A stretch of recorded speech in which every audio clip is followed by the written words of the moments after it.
آپ کی خدمت میں آج جو میں موضوع لے کر حاضر ہوا ہوں اس میں دنیا اور آخرت دونوں کا فائدہ ہے۔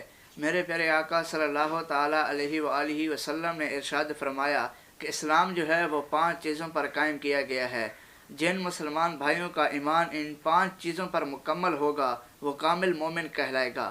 میرات المناجی کی احادیث مبارکہ میں فرمایا گیا ہے کہ ان عمر بن الخطاب رضی اللہ عنہ قال قال رسول اللہ صلی اللہ علیہ وآلہ وسلم بنی الاسلام علی 5 اشہد ان لا الہ الا اللہ واشہد ان محمد رسول اللہ وتقیم الصلاة وتؤتی الزکاة وتحج البیت وتصوم رمضان۔ روایت ہے ان ابن عمر رضی اللہ تعالیٰ عنہ سے کہ قال قال رسول اللہ صلی اللہ علیہ وسلم نے فرمایا کہ اسلام جو ہے وہ 5 چیزوں پر قائم کیا گیا ہے۔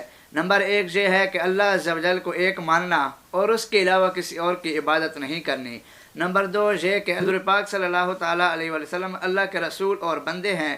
نمبر 3 یہ کہ نماز قائم کرنا۔ نمبر 4 یہ ہے کہ ماہ رمضان المبارک کے روزے رکھنا۔ اور نمبر 5 یہ ہے کہ حج اور زکوٰۃ ادا کرنا۔ جن مسلمان بھائیوں کا ان 5 ارکان اسلام پر عقیدہ مکمل ہوگا ان کا ایمان مکمل کہلائے گا۔